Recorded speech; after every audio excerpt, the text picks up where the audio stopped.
Good evening, good evening, good evening. क्या हाल चाल है? चलिए भाई, एक बार सब लोग लाइव आ जाइए और शेयर कर दीजिए ताकि हम लोग क्लास शुरू कर पाएँ। फ्लूइड मैकेनिक्स की क्लास में कराने जा रहा हूँ मोस्ट इम्पॉर्टेंट क्वेश्चंस जो आपके अपकमिंग एग्जामिनेशन में आ सकते हैं या फिर आए हुए हैं। ऐसी संभावनाओं के जो क्वेश्चन हैं उस पर हम लोग डिस्कशन करेंगे। आपके सामने एक बहुत बड़ी अपॉर्चुनिटी है UPSSC JEE के नाम की। बहुत अच्छा मौका है, आप UPSSC JEE की तैयारी कर लीजिए। हो सकता है कि आपका सिलेक्शन हो जाए। अगर अच्छा आप कर ले पाएंगे तो निश्चित रूप से आपको ना फ़ायदा मिलेगा। प्रिपरेशन जो है बहुत डिफ़िकल्ट नहीं है, आसान है, बड़े आसानी से आप कर सकते हैं।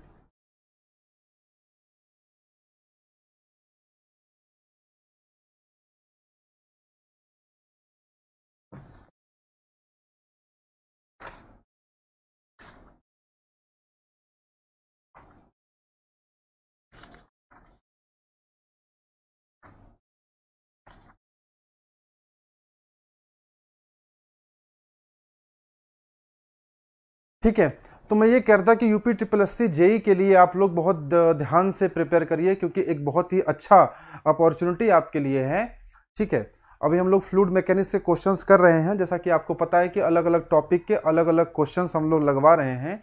और फिलहाल जो मेरा फोकस है, अभी जो मेरा फोकस है, जो प्रैक्टिस सेशन हम आपको लेने वाले हैं या प्रैक्टिस सेशन जो मैं करा रहा हूँ उस पर मेरा फोकस किसका है? बेसिकली मैं स्टेट JEE एग्जामिनेशन को फोकस करके आपके लिए क्वेश्चंस करा रहा हूं।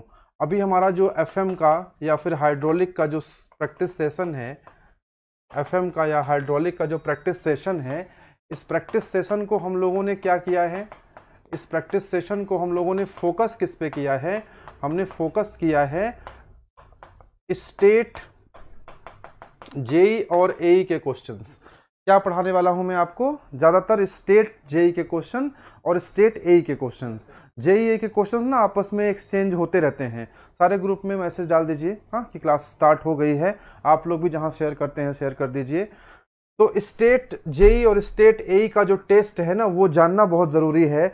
उस पर क्वेश्चंस किस प्रकार से पूछे जाते हैं, जब आपको इसका आइडिया मिलेगा तभी आप क्वेश्चंस कर पाओगे। ठीक है ना?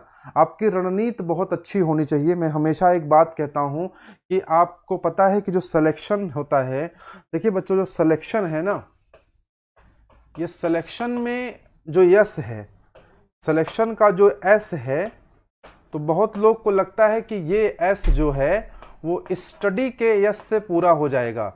अगर आप स्टडी करते हैं, अगर आप स्टडी अच्छा से करते हैं, सेंट्रल JEE और स्टेट JEE में डिफरेंस ये है बेटा कि सेंट्रल JEE केंद्र सरकार की नौकरी मिलेगी, स्टेट JEE में आपको ना राज्य सरकार की नौकरी मिलेगी। ठीक है, तो सिलेक्शन का जो एस है, आपको ऐसा लगता है कि ये स्टडी करने से आपको ये एस में आप पारंगत हो जाएंगे, लेकिन ऐसा नहीं है। इस यस के साथ एक यस और होता है, उसे भी आपको ध्यान रखना पड़ेगा, और वो यस है स्ट्रेटजी का। वो स्ट्रेटजी का यस है। अगर आपकी पढ़ाई के साथ साथ आपकी रणनीति अच्छी नहीं है, आपका ना अगर रणनीति अच्छा नहीं बनाया है आपने, तो भी सिलेक्शन आपका रुक जाता है। रणनीति कौन बनाता है? वो बनाता है जो बहुत सालों से काम कर रहा है, इस फील्ड में काम कर रहा है, जिसको आइडिया है कि कैसे आपको पढ़ाना है, कैसे बताना है, कैसे क्वेश्चंस कराने हैं, या फिर आपकी खुद की जो रणनीति है वो भी काम आती है। तो हम लोग स्टडी और स्ट्रेटजी दोनों को एक साथ लेके चलेंगे तो निश्चित रूप से हम उस एस को अचीव कर लेंगे जो हमारा गोल है, जिसे आप सिलेक्शन कहते हैं। गुड इवनिंग बच्चों, गुड इवनिंग। काफ़ी लोग आ रहे हैं, अभी कुछ लोग आ चुके हैं, कुछ लोग आ रहे हैं। ठीक है, कल से गजेंद्र जी भी आ जाएंगे, तो आपकी क्लासेस सुचारू रूप से मैकेनिकल सिविल की सबकी क्लासेस जैसे चलती थी वैसे चलेंगी। हमने आपके लिए प्रॉमिस किया था कि UPSSC के लिए we are planning a very big surprise for you. UPSSC का सरप्राइज वो कल या परसों रिवील आपके सामने हो जाएगा। मैंने आपसे उस दिन भी कहा था कि UPSSC JEE में हमारी प्लानिंग दोनों ब्रांचेस को लेकर के है, चाहे वो मैकेनिकल वाले स्टूडेंट्स हों और चाहे वो सिविल वाले स्टूडेंट्स हों, दोनों ब्रांचेस को लेकर के हमारी प्लानिंग है। हमारी प्लानिंग क्या है? हमारी प्लानिंग ये है कि हम YouTube पर यूट्यूब पे हम लाइव क्लासेस लेंगे और ये लाइव क्लासेस एकदम क्या होंगी, फ्री ऑफ कॉस्ट होंगी। लाइव क्लासेस एकदम फ्री ऑफ कॉस्ट होंगी। इस प्लानिंग पे लगातार काम चल रहा है, मैं खुद इस पे काम कर रहा हूँ, बस आपके सामने रिवील अभी इसलिए नहीं कर रहा हूँ क्योंकि प्लानिंग एक साथ जब आपको बताएंगे तो आपको आइडिया मिलेगा कि क्या बनाया है हमने आपके लिए। ये मान के चलिए कि हम 4-5 हज़ार क्वेश्चंस का पूरा सेट बनाएंगे और सब्जेक्ट वाइज आपको पूरा डिस्कस करेंगे, पूरा पढ़ाएंगे आपको, जिससे कि ये एग्ज़ाम तो एटलीस्ट आप निकालने की स्थिति में आ ही जाओ। मुझे लगता है बहुत सारे बच्चे हैं जो UPSSC जेई इस बार देने जा रहे हैं, और आप अगर UPSSC जेई का फॉर्म आपने नहीं भरा है तो इसके अलावा एक आपने फॉर्म भरा ही होगा UPRVUNL का। ये दोनों एग्ज़ाम स्टेट के एग्ज़ाम हैं, इनका पैटर्न भी सेम रहता है, इसमें काफ़ी सिमिलरिटीज़ रहती हैं। आप दोनों में से कोई एग्ज़ाम अगर क्रैक कर लेंगे तो आप निश्चित रूप से एक अच्छी नौकरी पा सकते हैं। ठीक है बच्चों, इसके अलावा मैं आपको एक चीज़ और बताने वाला हूं कि मैं लगातार, आप देख रहे हो इस चैनल पे, मैं लगातार फ्लूइड मैकेनिक्स पढ़ा रहा हूं। आप एक चीज़ देख रहे हो कि मैकेनिकल के बच्चों को मैं क्या पढ़ा रहा हूं, फ्लूइड मैकेनिक्स पढ़ा रहा हूं, और आप देख रहे हो कि सिविल के बच्चों को भी मैं क्या पढ़ा रहा हूं, FM पढ़ा रहा हूं।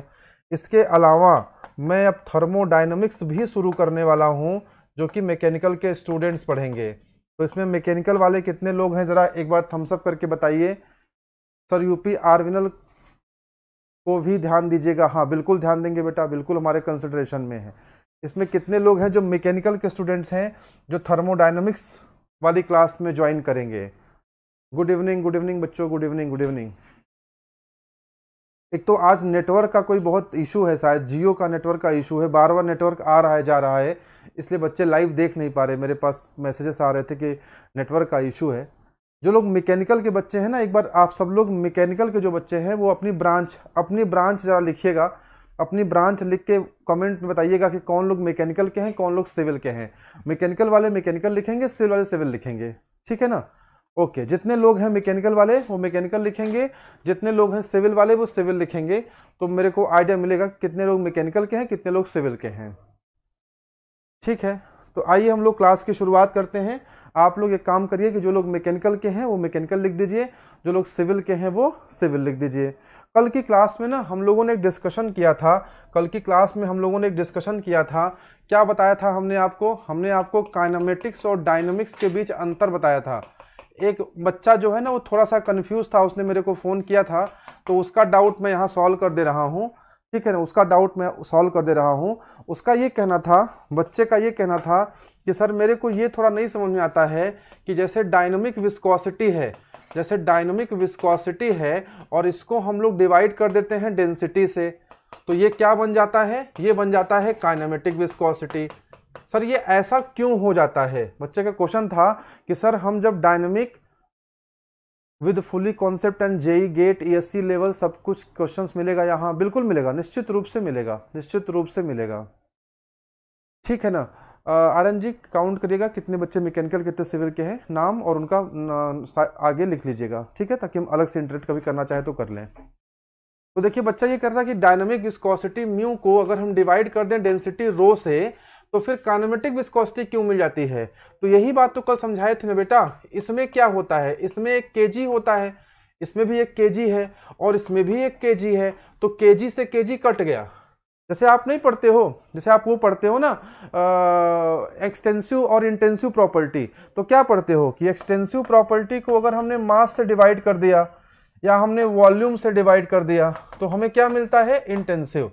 वैसे ही अगर हम डायनामिक प्रॉपर्टी को डिवाइड कर दें मास से तो हमें क्या या फिर डेंसिटी से, डेंसिटी में मास ही तो है, घनत्व बराबर मात्रा बटे आयतन, तो अगर हम इसको डिवाइड कर दें तो हमें क्या मिल जाएगा? काइनेमेटिक। बात समझ में आया ना? हम इसको डिवाइड कर देंगे तो हमें क्या मिल जाएगा? काइनेमेटिक। तो आई थिंक ये क्लैरिटी आपको हो गई होगी। दूसरी बात, एक बच्चे ने मुझसे पूछा क्वेश्चन कि सर आपने बताया था स्केलर क्वांटिटी, आपने बताया था वेक्टर क्वांटिटी और आपने बताया था टेंसर, तो टेंसर के कुछ उदाहरण दीजिए, टेंसर के कुछ एग्जाम्पल बताइए भाई, टेंसर के कुछ एग्जाम्पल बताइए। आप में से किसी को पता हो तो बताइए, नहीं तो मैं बताता हूँ। टेंसर क्वांटिटी के कुछ एग्जाम्पल बताइए। स्केलर को कैसे डिफाइन करते हैं, वेक्टर को कैसे करते हैं, टेंसर को कैसे करते हैं, मैंने बताया था आपको ना। टेंसर जो प्रॉपर्टी होती है, जो फिजिकल क्वांटिटी है, do you have some examples of tensor quantity? एक तो बड़ा पॉपुलर एग्जांपल है स्ट्रेस। इसमें ना मतलब डायरेक्शन के अलावा मैग्नीट्यूड के अलावा आपको एक चीज और चाहिए होता है ना, प्लेन ऑफ एक्शन, कि कहाँ पे वो कार्य कर रहा है, किस प्लेन पे कार्य कर रहा है। किस प्लेन का मतलब समझते हो? जैसे ये है, जैसे मान लो ये x है, ये y है, ये z है, ठीक है ना। तो ये वाला प्लेन क्या हुआ? X Y plane. ये एक्स जेड प्लेन, ठीक है ना, ये एक्स जेड प्लेन, ये वाई जेड प्लेन। तो प्लेन का आपको आइडिया भी होना चाहिए। स्ट्रेस भी है, स्ट्रेन भी है। अच्छा एक बात बताओ, मोमेंट ऑफ इनर्शिया भी है क्या? एक बार ना जेई में ये क्वेश्चन पूछा कि मोमेंट ऑफ इनर्शिया कैसी प्रॉपर्टी है। आप बताइए मोमेंट ऑफ इनर्शिया किस प्रकार की प्रॉपर्टी है? ये जेई का क्वेश्चन है। Which kind of property this is? Moment of inertia किस प्रकार की प्रॉपर्टी है? इट इज स्केलर और इट इज वेक्टर और इट इज टेंसर और it is none of these. बताओ इसका आंसर क्या है?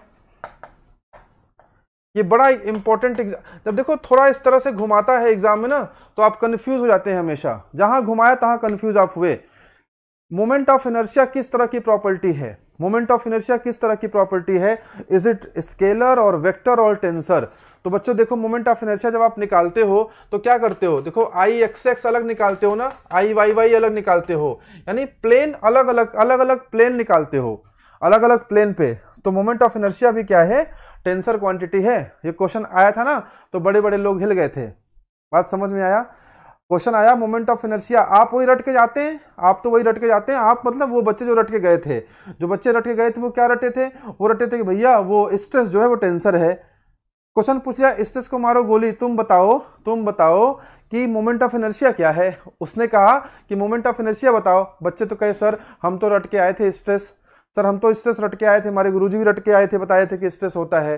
तो मोमेंट ऑफ इनर्शिया कैसे बताएंगे? तो दिमाग लगाना पड़ेगा। दिमाग लगाओगे तो मालूम हो जाएगा कि ये भी देखो आई एक्स एक्स आई वाई वाई यूज करते हैं ना, अलग अलग प्लेन पे इसकी वैल्यू अलग अलग होती है। समझ में आया? तो आज की क्लास में पहली जानकारी क्या मिली कि moment of inertia is a tensor quantity. कहीं ना सुनहरे अक्षरों में लिख लेना। क्या लिखोगे? Moment of inertia is a tensor, is not a vector, is a tensor quantity. Moment of inertia is a tensor quantity. क्या लिखोगे? Tensor, not scalar not vector, it is a tensor quantity. समझ में आ गया? लोगों ने Thums up भी कर दिया, ठीक है ना। चलो आगे की तरफ बढ़ा जाए तो अगले क्वेश्चन की तरफ बढ़ते हैं। अगला क्या पहला ही क्वेश्चन है, अभी वो लग नहीं पाया, उससे पहले इतने सारे डिस्कशन होने लगे। तो अब इस क्लास को हम लोग क्वेश्चन की तरफ मोड़ देते हैं। आप लोग सब लोग अपना ब्रांच लिखो। अजय कुमार ब्रांच लिखा आपने, मैकेनिकल की सिविल, सब लोग लिखो, ठीक है ना। आपके लिए we are planning very big thing in a very organised way. जो भी हम प्लान कर रहे हैं ना, ऐसे रैंडम नहीं प्लान कर रहे हैं कि कुछ भी पढ़ा देंगे। We are planning the things in very organised way. Organise structure पे प्लान करेंगे, पूरा हर एक चीज इतना बढ़िया से प्लान करके पढ़ाएंगे ना। सिलेक्शन को श्योर करेंगे बेटा। आप देखिएगा आप सिलेक्शन लेके रहोगे इस बार, एकदम टेंशन की बात नहीं है। पहले क्वेश्चन की तरफ आगे बढ़ते हैं। It's a good question. ये क्वेश्चन आपके यूपी पीएससी में एई में आया है। कहां आया है? यूपी पीएससी एई में आया है। उत्तर प्रदेश जो है कि सेवा में एई में आया है। अब जो क्वेश्चन एई में आया है वो जेई में आने की ना अपार संभावनाएं हैं, भरपूर संभावनाएं हैं। बात समझ में आया? लगाओ सवाल जरा, मैं साइड होता हूं। कितने नंबर लिखे आपने? कितने नंबर लिखे? कितने नाम 12 लिखे थे, कुछ छूट नहीं पाए। इस सवाल को लगाइए। यूपी पीएससी एई का क्वेश्चन है। एई का क्वेश्चन लगाओगे ना, जेई का क्वेश्चन हलवा लगेगा।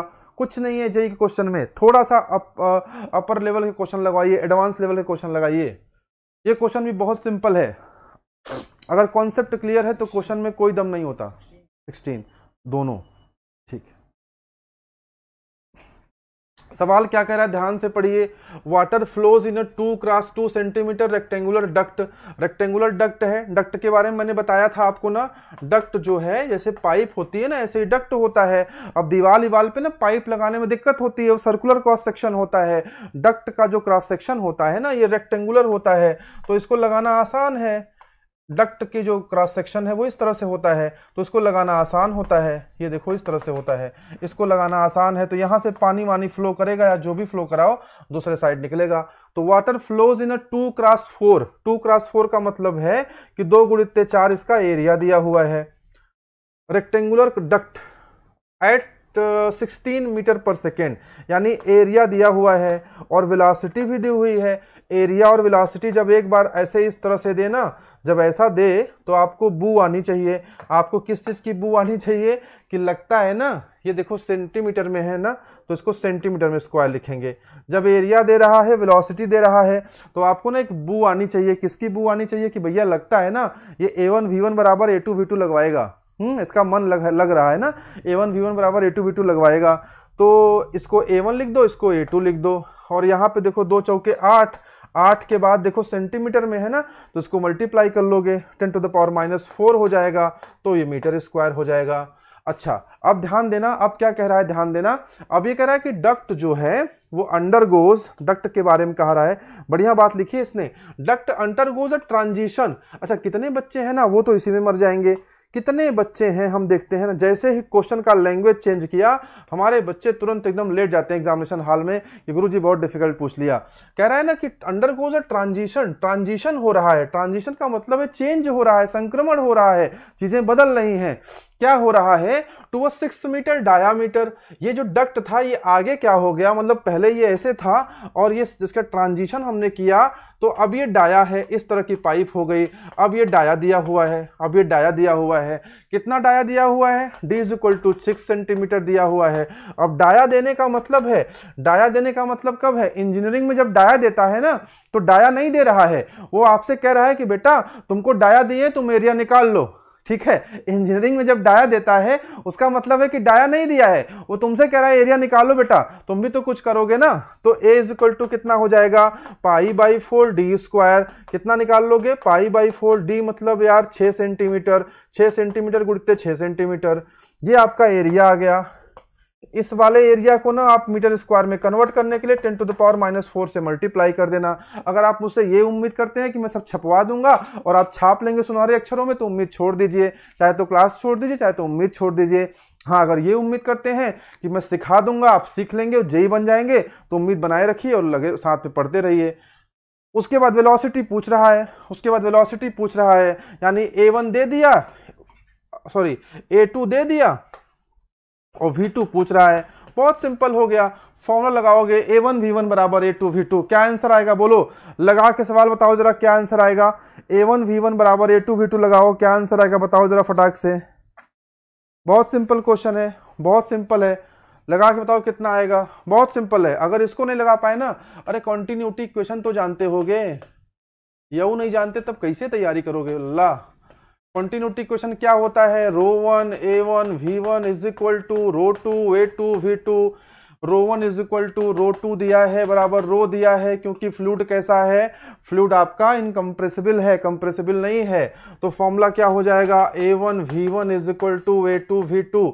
A1 की वैल्यू कितनी है, अभी तो दिखाया था, A1 की वैल्यू है 2 × 4। अगर इतना क्वेश्चन कठिन नहीं लगा सकते हो ना, तो फिर तैयारी करने का जज्बा छोड़ दो, तैयारी में से डिफिकल्ट क्वेश्चन लगाना पड़ेगा। V1 की वैल्यू कितनी दी हुई है, दी हुई है 16 मीटर पर सेकेंड। कुछ लोग तो कुछ करना ही नहीं चाहते, उनको लगता है कि सर सब लगा दें, एग्जाम हॉल में भी जाएं, सवाल लगवा दें, खाली हम बस जेई बन जाएं। A2 कितना हो जाएगा, π/4d², d² यानी इसका स्क्वायर इंटू 10⁻⁻4 इंटू V2। अब यही V2 निकालना है, V2 कैलकुलेट करोगे ना भन्न से आंसर आएगा, कैलकुलेट तो करो, भन्न से आंसर आएगा। कितना आया, 4.5 आ गया, 4.5। मेरे को आंसर नहीं पता है, आप बताओ, आपकी बात मैं मान लूंगा, बच्चों की बात में टालता ही नहीं, बच्चे कह दे मैं आंसर मान लूंगा। आप कह रहे हो 4.5 आया, 4.5 तो यही डी आंसर है, तो correct answer should be dog. कुत्ता आ रहा है आंसर डॉग। समझ में आया ना, इस तरह के क्वेश्चंस लगाने पड़ेंगे बेटा, you have to deal with the questions. ठीक है ना, ऑपरेटिव होना पड़ेगा, थोड़ा दिमाग लगाना पड़ेगा, बार बार क्वेश्चंस लगाने पड़ेंगे, तब हो पाएगा, ऐसे ही कुछ भी नहीं हो जाएगा, ये जान लो।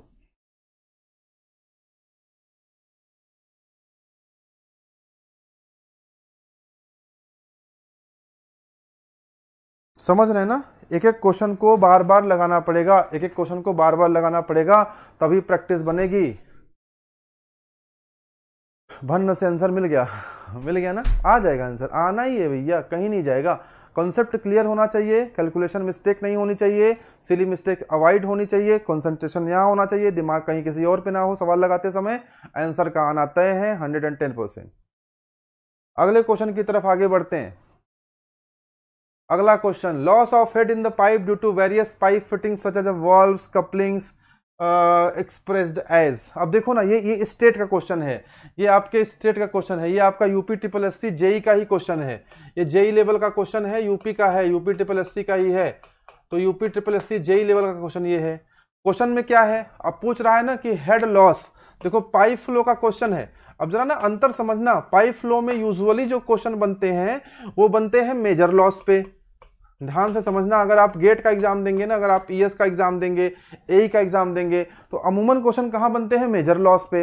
लेकिन जेई तो जेई है, वो भी उत्तर प्रदेश का जेई, तो उत्तर प्रदेश का जेई अलग ही दुनिया में रहता है। वो कहता है नहीं नहीं मेजर लॉस पे नहीं पूछेंगे, हम पूछेंगे माइनर लॉस पे। तो ठीक है, आप पूछोगे माइनर लॉस पे तो हम बच्चों को माइनर लॉस भी पढ़ा देंगे, आप पूछ के देख लो, हम पढ़ा के देख लेंगे। बात समझ में आया ना। तो क्वेश्चन किस पे बना, माइनर लॉस पे। अब माइनर लॉस हमने आपको बताया था कितने होते हैं, 5 होते हैं। पहला होता है इनलार्जमेंट का लॉस, इनलार्जमेंट के कारण होता है। दूसरा होता है कॉन्ट्रैक्शन के कारण होता है। तीसरा होता है एंट्री पर लॉस होता है।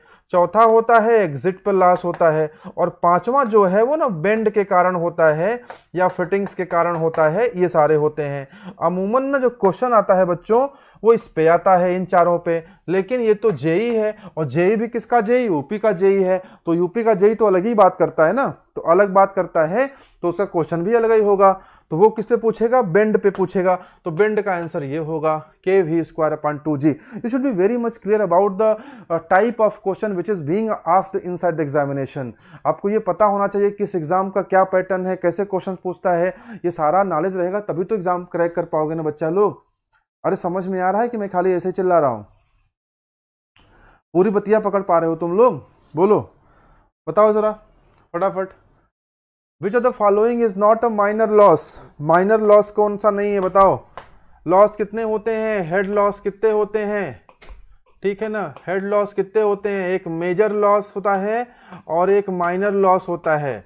एक है मेजर लॉस और एक है माइनर लॉस। माइनर लॉस क्या है, माइनर लॉस क्या है, माइनर लॉस ये है कि आपका 500 रुपए खो गए तो आपका माइनर लॉस है। मेजर लॉस क्या है, आपकी गर्लफ्रेंड खो गई, गर्लफ्रेंड खो गई तो आपका मेजर लॉस हो गया, ठीक है ना। तो मेजर लॉस ये है माइनर लॉस, समझ में आया ना। तो कौन सा मेजर लॉस होता है, पाइप फ्लो में, पाइप फ्लो में जो मेजर लॉस होता है उसका कारण है फ्रिक्शन। और माइनर लॉस कितने होते हैं, 5 कारण है। तो कह रहा है कि minor energy loss, energy loss मतलब हेड लॉस, तो किसके कारण होता है, ये फ्रिक्शन वाला, ये वाला सही आंसर होगा, थर्ड का बी पार्ट।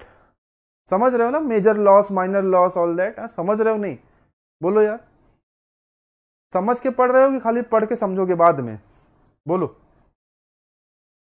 क्वेश्चन नंबर 4 की तरफ बढ़ा जाए। कुछ नहीं है, किसी सवाल में कुछ नहीं है, पाइप फ्लो के क्वेश्चंस लेके आया हूं, वही क्वेश्चंस अलट के पलट के 4 बार पूछता है, कुछ नया नहीं पूछ लेगा। नया क्या है, नया कुछ है ही नहीं है, जो नया है सब पढ़ा दिया, सलीके से पढ़ा दिया, तमीज से पढ़ा दिया, सब सीख गए हो।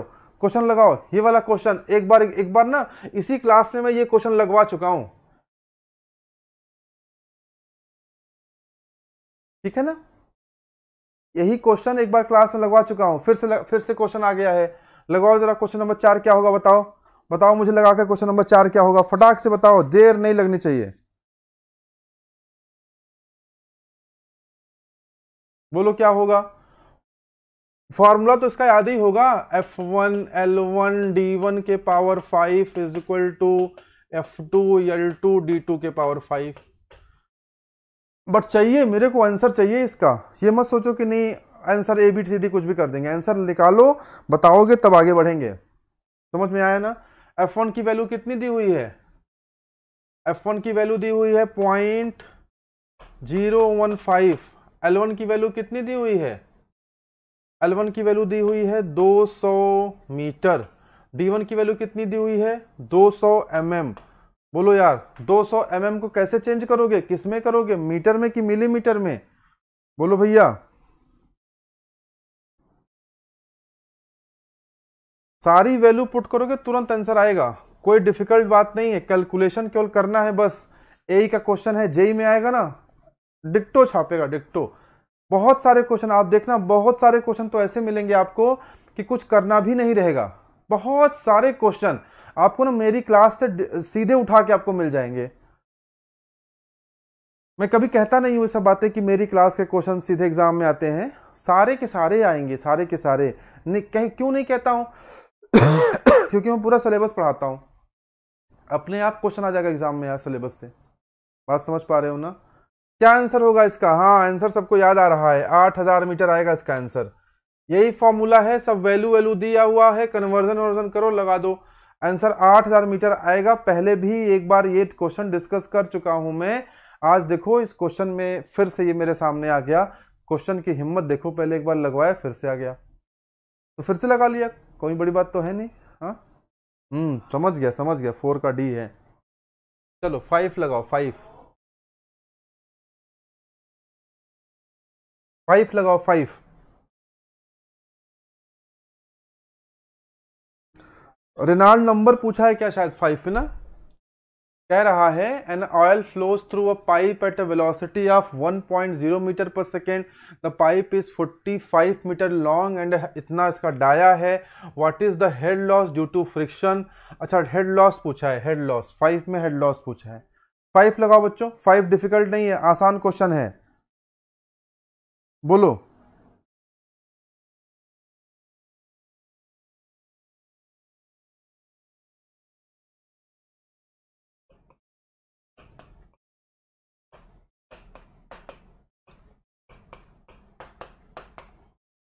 बस 5 में एक समस्या ये है कि इसका फॉर्मूला आपको शायद ना पता हो।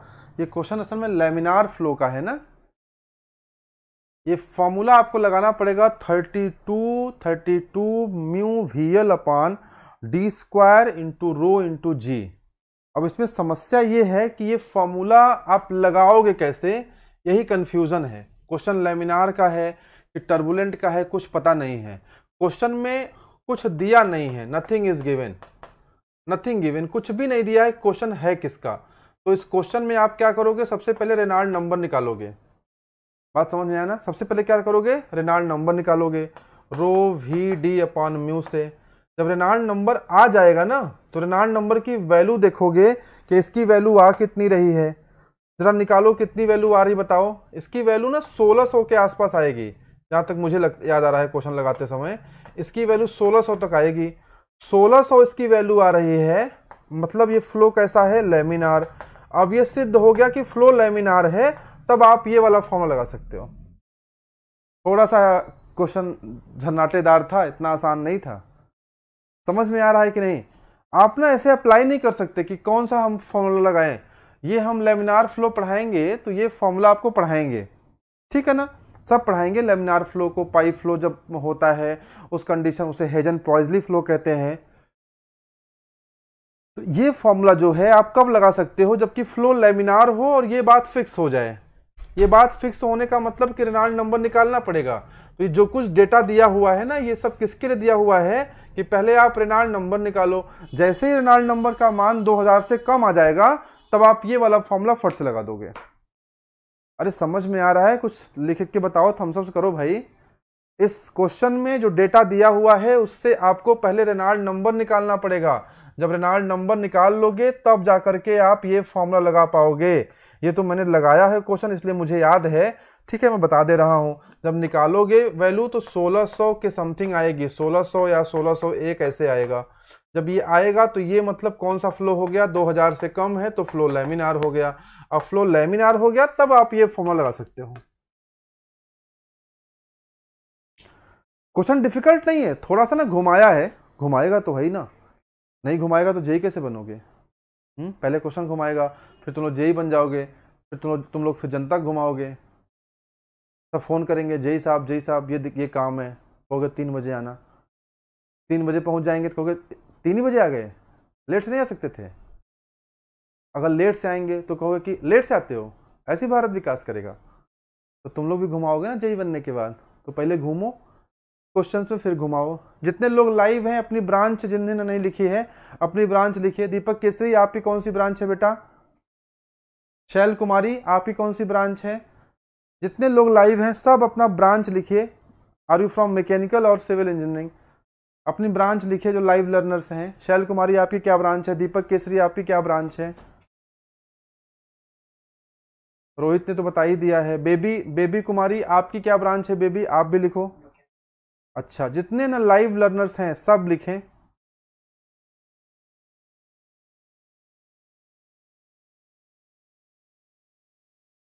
ठीक है, सब अपनी ब्रांच लिखिए, सबके लिए सरप्राइज है।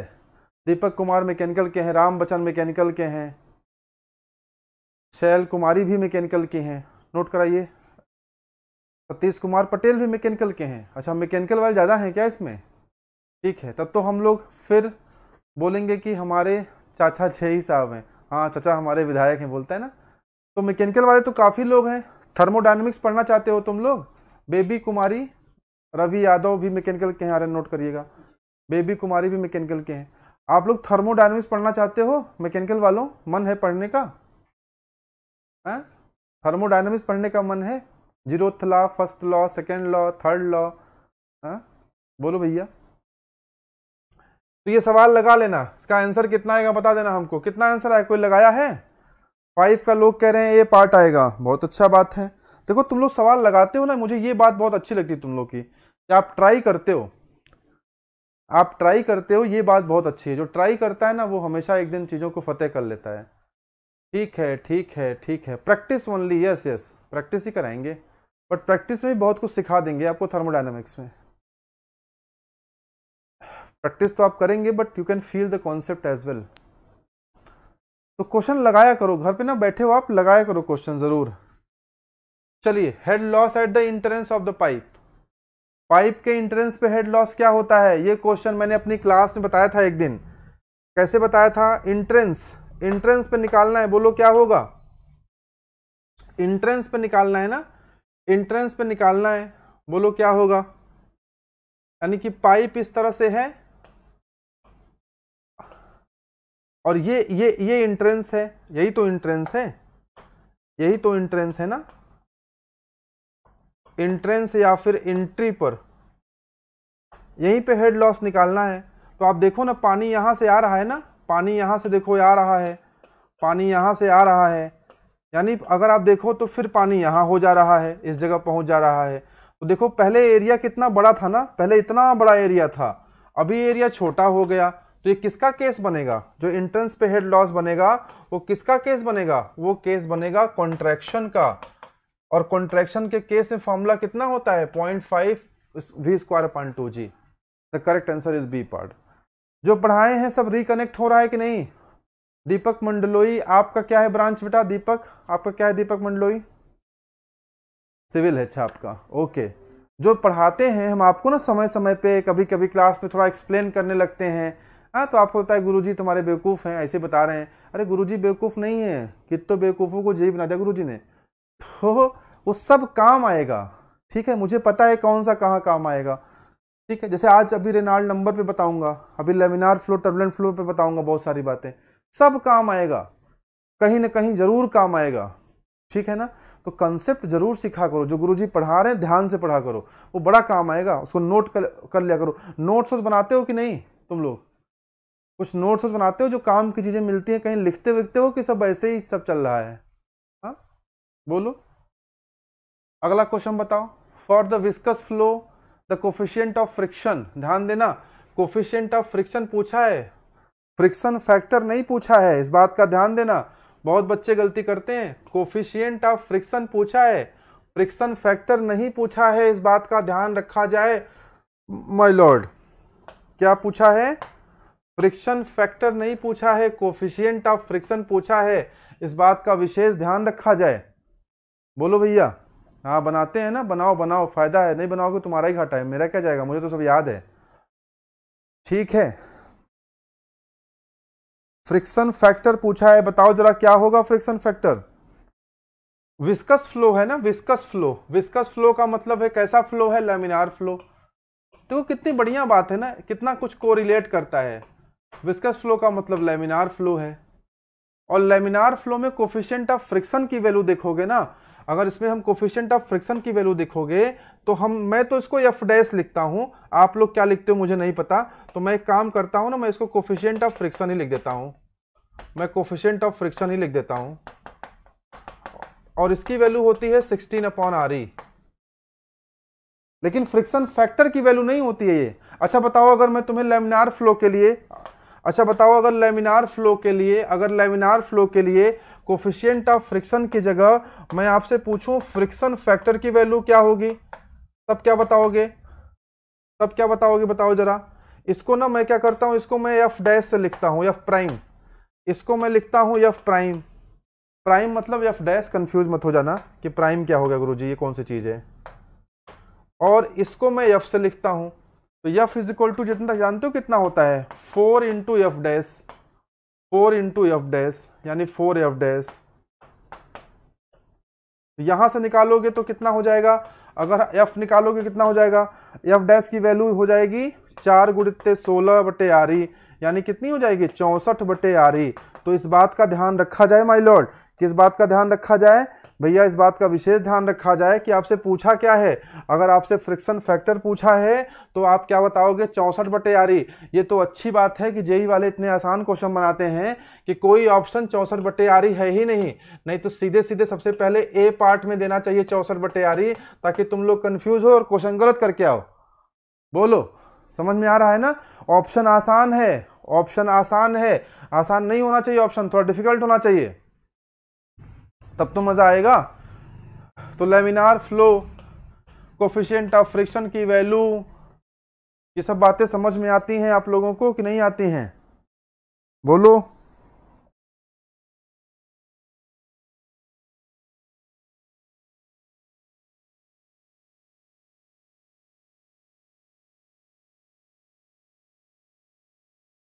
ठीक है ना, समझ में आया। तो देखो लेमिनार फ्लो के लिए फ्रिक्शन फैक्टर की वैल्यू जो है वो क्या आती है, अब पता है देखो इसी से ना 10 क्वेश्चन बन सकते हैं। देखो इसी से मैं क्वेश्चन बनाता हूं, देखो तुम लोग बताओ, आंसर बताओ, लेमिनार फ्लो के लिए फ्रिक्शन फैक्टर की वैल्यू क्या होती है, लेमिनार फ्लो के लिए फ्रिक्शन फैक्टर की वैल्यू क्या होती है बताओ, F is equal to 64/RE होती है ना, बोलो यार। अब आपसे कोई पूछ ले कि हमको लेमिनार फ्लो के लिए फ्रिक्शन फैक्टर की मैक्सिमम वैल्यू बताइए, एफ मैक्सिमम, क्या वैल्यू निकालोगे एफ मैक्सिमम। देखो ये भी जेई का क्वेश्चन बन सकता है, कितना फाइन क्वेश्चन बनेगा।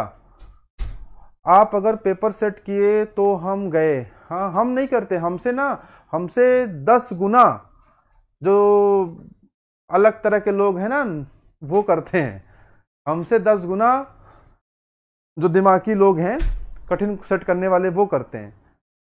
समझ में आ रहा है ना। अब बताओ अगर आपसे कोई पूछे ना कि फ्रिक्शन फैक्टर की मैक्सिमम वैल्यू बताओ, किसके लिए बताओ, लेमिनार के लिए। ये सब आए हुए क्वेश्चन है यार लेमिनार फ्लो के लिए। अभी ये क्वेश्चन आया था आपके उसमें राजस्थान के एग्जाम में, सर ये दोनों बार भूल जाता है, कुछ कॉन्सेप्ट दे दीजिए। बेटा नहीं भूलेगा ना, 2-3 बार पढ़िए नहीं भूलेगा, मेरे को नहीं भूलता है, तो कोई कॉन्सेप्ट नहीं है, सिंपल तो है, सिंपल है। याद रखो कि फ्रिक्शन फैक्टर जहां है वो 4 से गुणा हो जाएगा, कोफिशिएंट ऑफ फ्रिक्शन जहां है वो 4 से गुणा नहीं होगा। समझ में आया ना।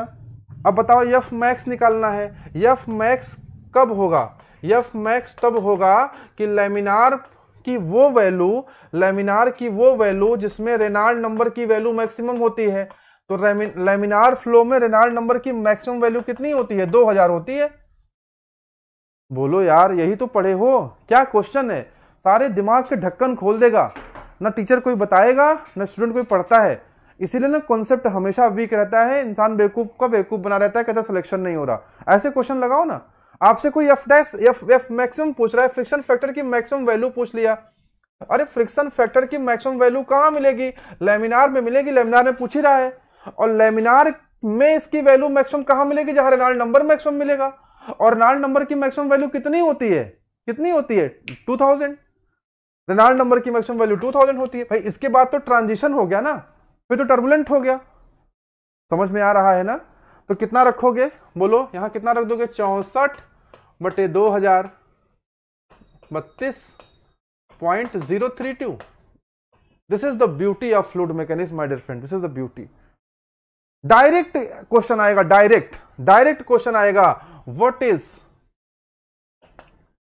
Is the maximum value of friction factor, what is the maximum value of friction factor for laminar flow. Direct question आएगा और सब मुंह बना के चले आएंगे, सब, मैं जानता हूं। डायरेक्ट क्वेश्चन आएगा और सब मुंह बना के चले आएंगे, कोई सोचेगा भी नहीं कि कहां से आंसर आया। बढ़िया क्वेश्चन है कि नहीं? सोचो, 4 ऑप्शन दे देगा, 4 ऑप्शन दे देगा। पता है, एक ऑप्शन दे देगा 2000, दूसरा ऑप्शन देगा 1/2000, तीसरा दे देगा 2000 बटे या दे देगा 2, और चौथा ऑप्शन दे देगा 0.032। इस पे ना किसी का ध्यान ही नहीं जाएगा, तुम लोग इसको पहचानोगे नहीं, क्योंकि नहीं ये तो गलत है साहब, लैमिनार दिया है ना, लैमिनार दिया है तो जरूर कुछ ना कुछ जो है, या और सुनो, और आपको बेवकूफ बनाएगा वो, और बेवकूफ बनाएगा। जानते हो क्या देगा? एक ऑप्शन देगा 16, एक 64, एक 2000।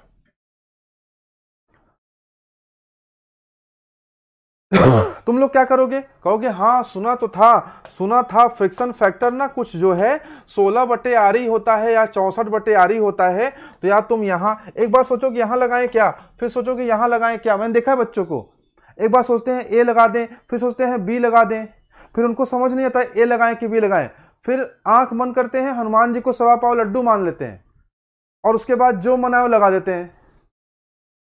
करते हो ना? तो एक चीज जान लो, 1.25 पाव लड्डू में जेई नहीं बना रहे हनुमान जी आजकल। 1.25 पाव चल रहा है रेट अभी एनटीपीसी वालों का, हाँ, डी ग्रेड की नौकरी जो है। अगर जेई के लिए लड्डू मान रहे हो तो कम से कम 25 किलो मानना, और ए के जो मान रहे हो ना कम से कम 1 कुंटल मांगना। इस 1.25 पाव लड्डू में ना जेई नहीं बनने वाले। ए नहीं समझ आया, बी नहीं समझ आया, तो हनुमान जी को 1.25 पाव लड्डू माना और लगा दिया कि हनुमान जी सही करा दीजिएगा, या तो पढ़ के जाओ। बात समझ में आ रहा है कि नहीं? कॉन्सेप्ट नहीं क्लियर रहता है एक्चुअली। सारी प्रॉब्लम की जड़ कॉन्सेप्ट है, ना तो सीखेंगे ना तो सीखने देंगे, ये प्रॉब्लम रहता है। हाँ बेबी कुमारी 0.032 आ जाएगा, बिल्कुल 2 kg में भी नहीं होता। जेई बनना है, कोई मजाक नहीं है। समझ में आया ना?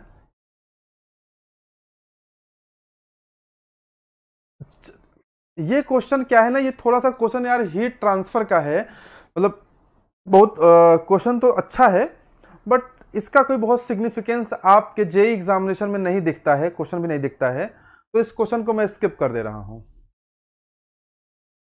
हाँ भगवान तो नहीं खाते हैं, लेकिन आप चढ़ाते क्यों फिर?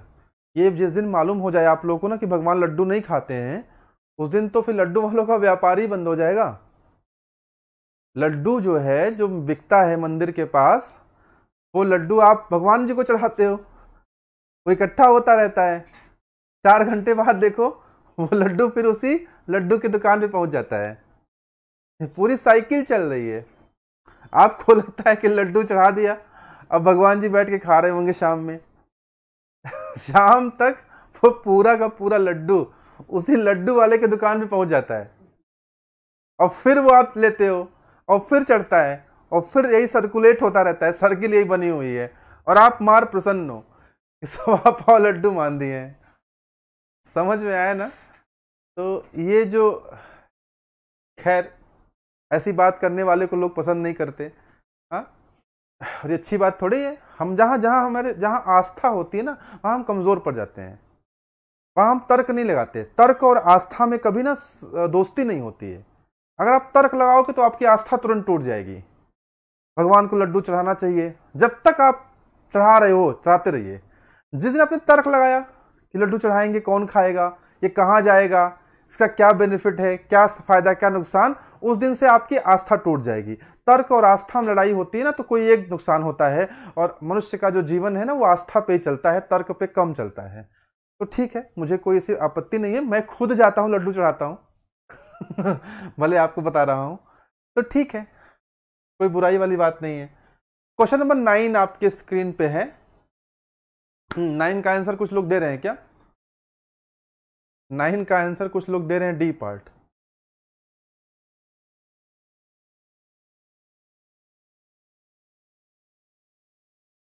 क्या आंसर है 9 का? डी है। हाँ, अब की देखो फ्रिक्शन फैक्टर पूछ लिया ना, फ्रिक्शन फैक्टर, तो फ्रिक्शन फैक्टर पूछा तो क्या हो जाएगा 64/RE। Very good very good very good, ठीक है ना। 9 समझ में आया। 10 की तरफ बढ़े। ये क्वेश्चन बताओ जरा क्या है। ये सब बता लेंगे मुझे पता है। ये क्वेश्चन मैंने इसलिए डाला है कि इस क्लास में एक भी बच्चा जो अब तक एक भी सवाल न बता पाया हो वो कहे कि मैं बताऊंगा ये और आंसर निकाल ले। लेकिन इस क्वेश्चन में अभी एक क्वेश्चन और बढ़ा के पूछेंगे आपसे कि अचानक से 10-12 बच्चे कहाँ गायब हो जा रहे हैं मिस्टर इंडिया की तरह। ये जियो का कमाल है कि आप लोग का कमाल है? अचानक से 28 से 18 हो जा रहे हैं, 10 बच्चे गायब। जियो का नेटवर्क का इशू है बच्चों। हाँ, इसका सबने आंसर दे दिया कि लैमिनार फ्लो में 2000 से कम होता है ना, 2000 से कम होता है वैल्यू। अच्छा एक बात बताओ, अगर मैं आपसे पूछूं कि what is the value of Reynold number for ideal fluid flow, मुझे इसका जवाब दीजिए, इसका मुझे जवाब दीजिए। A option 0, B option infinite, C option 1, D option none of these. इस क्वेश्चन का जवाब दीजिए जरा। ये बढ़िया क्वेश्चन है। असल क्वेश्चन तो ये है, ये तो ऐसे ही था भुट्टा वाला क्वेश्चन, पॉपकॉर्न वाला। इसका जवाब दीजिए जरा।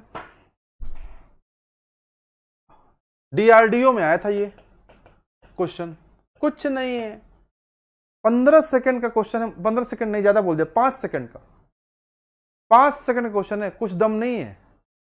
देखो अजय 0 कह रहा है। अजय मेरा नाक कट जाएगा बेटा, और नाक एक बार कट जाती है दोबारा होती नहीं है, समस्या ये है, जान लो कितना खराब लोगों मैं कटी हुई नाक के साथ।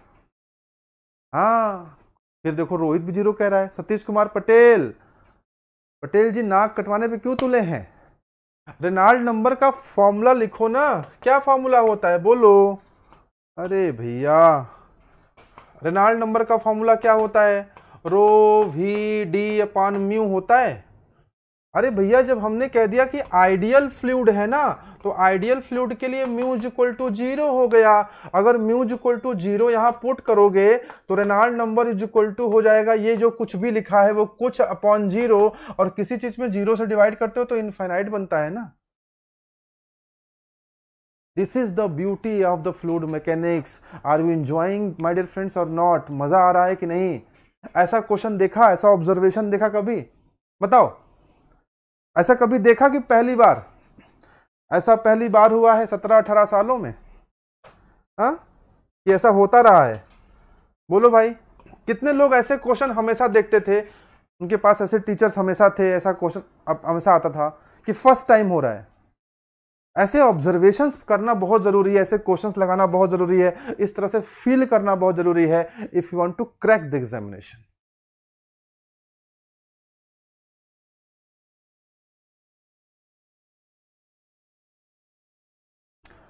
थम्स अप माने गजब गजब गजब गुरुजी, ठीक है सर। आइडियल फ्लूइड के लिए विस्कोसिटी 0 होती है। हाँ विनय जी, हाँ बिल्कुल, आइडियल फ्लूइड के लिए विस्कोसिटी 0 होती है।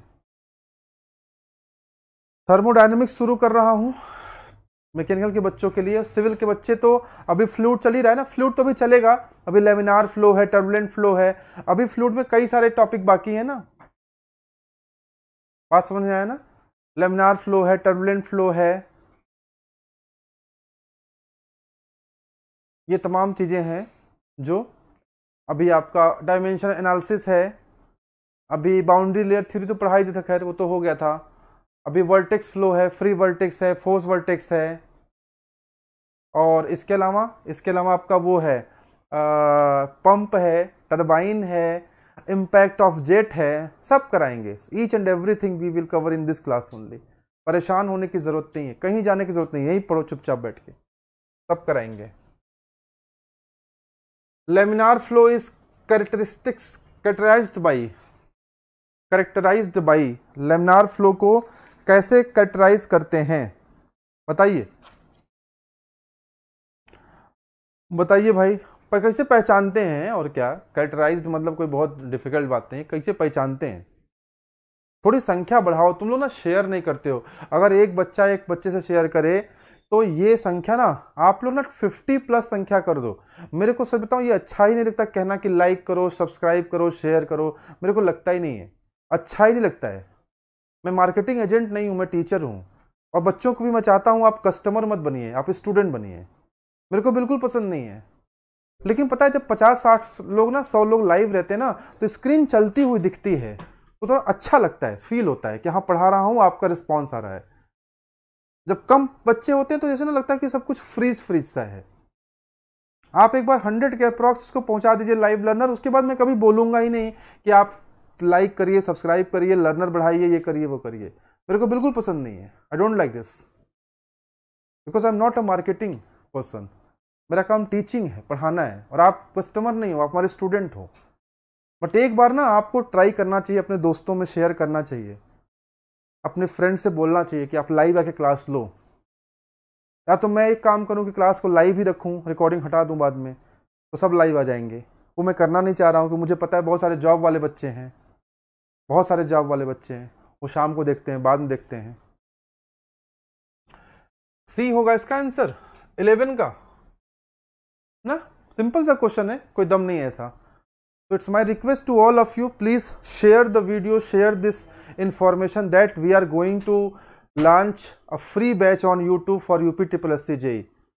मैं नाम नहीं लूंगा, यहीं आसपास की कोचिंगें हैं, 2000-2500 रुपए का बैच शुरू कर रही हैं, और वो क्या पढ़ाते हैं वो आपको भी अच्छे से पता है।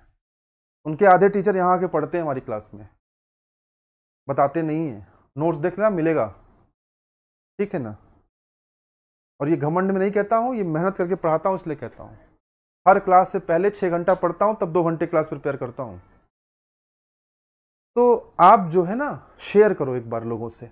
But we are not planning for any kind of thing कि हम आपका बैच नहीं पढ़ाएंगे ऑनलाइन, फ्री पढ़ाएंगे। यूट्यूब पे प्रॉमिस किया है, साल भर यूट्यूब पे पढ़ाएंगे। UP JEE का तो पढ़ाएंगे पढ़ाते ही रहेंगे। यूट्यूब पे हमारा फ्री चलता ही रहेगा, फ्री एजुकेशन का जो हमारा मोटिव है वो चलता ही रहेगा।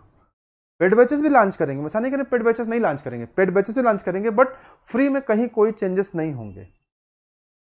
आपको ये मिलता रहेगा अगर आप फ्री पढ़ना चाहते हो, but it is your responsibility now. जो मैं कर रहा हूं वो मैं कर रहा हूं आपके लिए। नाउ इट्स योर रिस्पॉन्सिबिलिटी कि आप थोड़ा सा ना इसको शेयर करो। कम से कम 100 स्टूडेंट देखेंगे तो अच्छा लगता है। बट मेरे को और कुछ नहीं है, ऐसा थोड़ी कि 100 बच्चे देखेंगे 2-2 हज़ार के नोट पकड़ाएंगे जाते समय, ऐसा नहीं है। वो थोड़ा सा एक फीलिंग आती है, क्लासरूम की फीलिंग आती है, और ये किसी टीचर के लिए बड़ी मायने रखती है। समझ रहे हो मेरी बात को आप लोग? मैं थर्मोडायनेमिक्स शुरू करने वाला हूँ, मेरा बड़ा मन है थर्मो पढ़ाने का। थर्मो मेरा सबसे पसंदीदा सब्जेक्ट है। मैं फ्लूइड और थर्मो 2 ही तो पढ़ाता हूँ। थर्मल का पूरा पोर्शन और फ्लूइड मैकेनिक्स 2 ही तो मेरे प्रिय विषय हैं। बड़ा मन है, लेकिन बस मन इसी से दुखी हो जाता है कि 25 बच्चे हैं, 25 बच्चों की लाइफ में ना वो मजा नहीं आता। फिर मैं वो दे नहीं पाऊंगा जिसके लिए मैं जाना चाहता हूं। जिसने मेरे से ऑफलाइन क्लास थर्मो पढ़ा है ना, आप उससे पूछना कि थर्मो किस तरह पढ़ाई जाती है। फ्लूइड जिसने ऑफलाइन पढ़ा है, आप पूछना कैसे पढ़ाता हूं मैं फ्लूइड। RAC आपको कैसे पढ़ाऊंगा, हीट ट्रांसफर कैसे पढ़ाऊंगा। एक वीडियो मैंने बनाया है हीट ट्रांसफर का, मेरे पास रिकॉर्डेड है, कभी आपको प्ले करूंगा, आप देखना। कंडक्शन, कन्वेक्शन, रेडिएशन, फील हो जाएगा होता क्या है। हाँ, बात समझ रहे हो ना? तो you will enjoy like anything. जो हम प्रोवाइड करेंगे ना, द बेस्ट प्रोवाइड करेंगे, कोई समझौता नहीं है। आप क्वेश्चंस का लेवल देख लो, आप कॉन्सेप्ट देख लो, कोई चैलेंज कर देना, कोई पढ़ाता हो इस लेवल से। ये जो क्वेश्चन मैंने कराया ना, आप जा करके मिलाना, आप टीचर से पूछना, बताना उसको कि ये ऑब्जर्वेशन है। असल में ये है क्या? ये ऑब्जर्वेशन है। क्वेश्चन तो सब करा देंगे, ऑब्जर्वेशन नहीं कराता है कोई। ऑब्जर्वेशन बोले तो ना, ऑब्जर्वेशन मतलब आपको सिखाना, when you starts feeling the things, when you starts enjoying the things. मैंने फ्लूइड पढ़ा, मैंने भी पढ़ा फ्लूइड अपने समय पे जब मैं कॉलेज में था, फिर कोचिंग में पढ़ा, मतलब कोचिंग तो मैंने किया नहीं था, टीचर्स से पढ़ा, बुक्स पढ़ी, बट एक समय के बाद मैंने देखा ना, I started enjoying the concept, I started enjoying the fluid mechanics because of some faculty, because of some books. बात समझ में आया ना? तो इस तरह की जो काम है जब आपको मिलता है, दिया जाता है, तो it is your responsibility also कि आप थोड़ा सा शेयर करो, ठीक है ना? तो चलिए खैर ये देखते हैं, 11 हो गया, 12वां क्वेश्चन देखते हैं बच्चों। आपको पता होगा ये जो हम लोग क्लासेस आपको देते हैं, जो आप 20-25 लोग जो भी देख रहे हो, इसमें महीने का कम से कम हम लोग 3-4 लाख रुपए खर्च करते हैं। मतलब रनिंग एक्सपेंसेस, जो इन्वेस्टमेंट किया है 20-25-30 लाख उसको छोड़ दो आप, बट रनिंग एक्सपेंसेस बहुत खर्च आता है। 4 से 5 फैकल्टीज लगे हुए हैं, कितने सारे यहाँ स्टूडियोज मैनेज करते हैं, टाइपिंग स्टाफ है, डिजाइनिंग क्रिएटिव टीम है, कितने सारे लोग लगते ये काम करते हैं। हमें कुछ नहीं मिल रहा, हम आपसे क्या ले रहे हैं? अभी कुछ नहीं ले रहे हैं, बट वी आर, हम लोग कम से कम 2.5-3 लाख रुपए महीने खर्च कर रहे हैं आपके लिए। और कभी आप हमारे सेंटर पे आइए, आप में जितने लोग आना चाहते हैं, यू आर मोस्ट वेलकम। मेरे से मिलने आइए, मैं सुबह रहता हूँ 10 बजे से लेकर शाम को 7 बजे तक, सुबह 10 से शाम 7 में ही बालसन चौराहे पे रहता हूँ। आइए मैं दिखाता हूँ आपको किस तरह के हमारे स्टूडियोज हैं, किस तरह हमारी कंटेंट डेवलपमेंट टीम है, किस तरह हमारी सब्जेक्ट मैटर एक्सपर्ट की टीम है, कितने लोग काम करते हैं। देयर आर 20 पीपल, 15 से 20 लोग मिल के 3 लाख रुपए खर्च करके महीने का, तब आपको हम ये डिलीवर करते हैं। So it is your responsibility कि आप इसे शेयर करो। Beauty must be appreciated. काम अच्छा हो रहा है तो शेयर होना चाहिए, खराब हो तो हमें उलझना भी मिले। जहां गड़बड़ करेंगे आप बुराई कर देना, आप सुन लेंगे, ठीक है ना? तो 12वां क्वेश्चन का answer, laminar changes to turbulent when flow when the बताओ क्या आंसर होगा? सर मैं इलाहाबाद में हूं, मैं आऊंगा। सर हाँ बिल्कुल विनय, आप आइए, आप मेरा नंबर ले लीजिए ना, ये मेरा नंबर है। अभी कल एक लड़का आया था, मिलने। हर दिन 1-2 लड़के मिलने आते हैं। आप आइए, रोहित आप भी आइए, जितने लोग हैं ना मिलना चाहते हैं जरूर आइए। मैं 10 बजे से शाम के 7 बजे तक यहीं रहता हूँ, 5 से 6 आपके साथ रहता हूँ, बाकी टाइम व्यस्तताएं रहती हैं। आप आइए, मिलिए, हम दिखाते हैं आपको पूरा अपना क्लासरूम में सारी चीजें। जरूर आइए, यू आर मोस्ट वेलकम। इस पर कॉल करके आइए ताकि मैं मिलूं आपसे।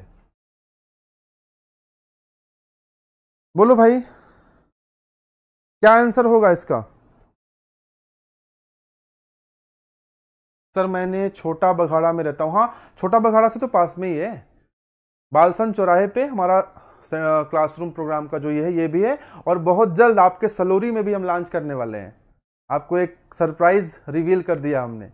बहुत जल्द सलोरी में देखिएगा, बड़ा सा एक बोर्ड आपको दिखेगा, हमारा ऑफिस दिखेगा। सलोरी में भी आ रहे हैं बहुत जल्द, ठीक है?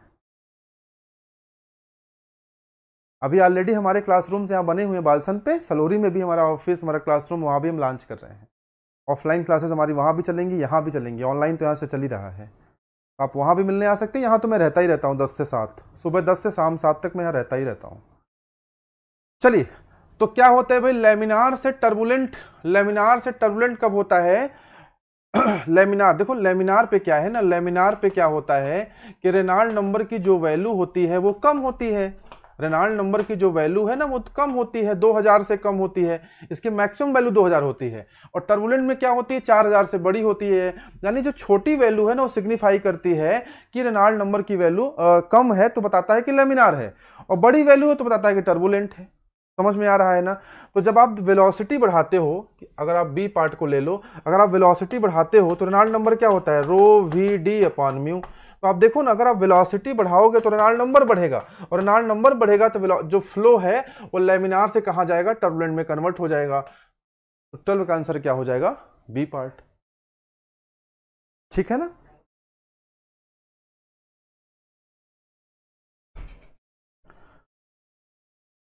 If the fluid particles moves in layer with one layer of fluid sliding smoothly over the adjacent layer, then the flow is said to be laminar. It's very simple, बहुत सिंपल है, बहुत सिंपल है। B, बालसन चौराहे पे हमारा office है, Karnalganj inter college के सामने। आप ना मेरे नंबर पे कॉल कर लेना बेबी कुमारी, अगर आप ना मेरे नंबर पे कॉल कर लेना, मैं आपको एड्रेस दे दूंगा यहाँ पे। कर्नलगंज इंटर कॉलेज है ना, उसी के ठीक सामने एक बिल्डिंग है जिसमें कैप्टन बत्रा क्लासेस का भी बोर्ड लगा हुआ है, वहीं पर हमारी क्लासेस चलती हैं। ठीक है, सब लोग मिलने आओ, जो इलाहाबाद में लोग हैं ना, मिलने जरूर आइए। ठीक है, मैं ही रहता हूं 10 से 7।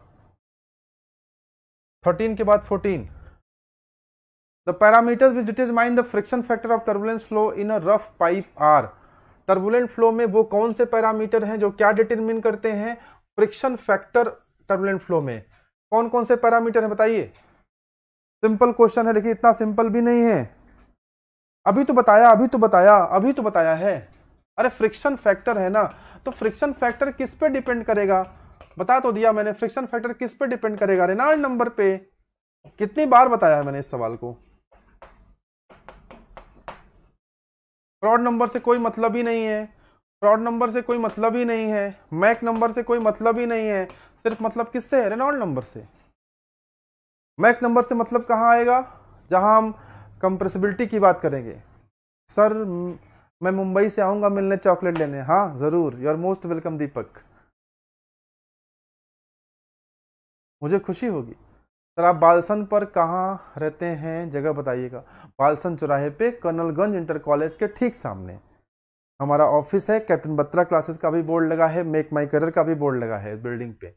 आप वहां आ करके पूछिएगा, हम आपको मिल जाएंगे। चलिए आज के क्वेश्चन, आज के क्लास का लास्ट क्वेश्चन, फिर शिवेन सर अपना क्लास कंटिन्यू करेंगे जिसमें वो आपको प्रोडक्शन के पार्ट्स पढ़ा रहे हैं। Yes near Phoenix hospital. The head loss due to friction in turbulent flow through a pipe is.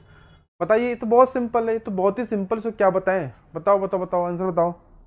Last question है, इसके बाद क्वेश्चन नहीं है आज की क्लास में। आप इसका आंसर बता सकते हैं, बोलिए क्या आंसर होगा इसका भाई? सी होगा इसका आंसर। अरे बाप रे। The head loss due to friction in turbulent flow through pipe directly proportional to velocity. अरे याद है, HF is equal to 4FL_V² तो बताओ किसमें रिश्तेदारी निकालनी है? HF में और V² में। क्या आंसर होना चाहिए? Directly proportional to the square of the velocity. The correct answer is dog. Class enjoy किया आप लोगों ने? समझ में आया? अच्छी क्लास थी, अच्छे क्वेश्चंस थे कि नहीं? ईच एंड एवरी क्वेश्चन अपने आप में बहुत सारे कॉन्सेप्ट को समेटे होता है। उन सारे कॉन्सेप्ट को, क्वेश्चंस को एक साथ मिला करके जो घोल बनाया जाता है ना, उसी को पिला देने से सिलेक्शन होता है। बाकी कोई दुनिया में घोल उपलब्ध नहीं है जिसको हम आपको पिला दें तो सिलेक्शन हो जाए। अगर होता तो हम कोचिंग न खोले होते, घोल की दुकान खोले होते। समझ में आया? बोलो बच्चों, बात पकड़ में आई कि नहीं? अच्छे क्वेश्चंस थे, एंजॉय किया क्लास आपने? अपनी प्रतिक्रिया दीजिए, फिर मैं क्लास को कंक्लूड करूंगा, अपनी क्लास को कंक्लूड करूंगा, but the class will be continued. Stay tuned with us with the fine and finest question of production. मजा आया आप लोगों को? चलिए, तो मैं इंतजार करूंगा, जो लोग मिलने आना चाहते हैं वो बिल्कुल आएँ, और जिन लोगों ने मैकेनिकल इंजीनियरिंग के बच्चे हैं उनके लिए मैंने बता दिया है कि मैं बहुत ही जल्द थर्मोडायनेमिक्स स्टार्ट करने वाला हूँ, and you will enjoy like anything, you will feel like anything, the beauty of thermodynamics. तो चलिए आज के लिए इतना ही, फिर आपसे कल मुलाकात होगी। Thank you very much.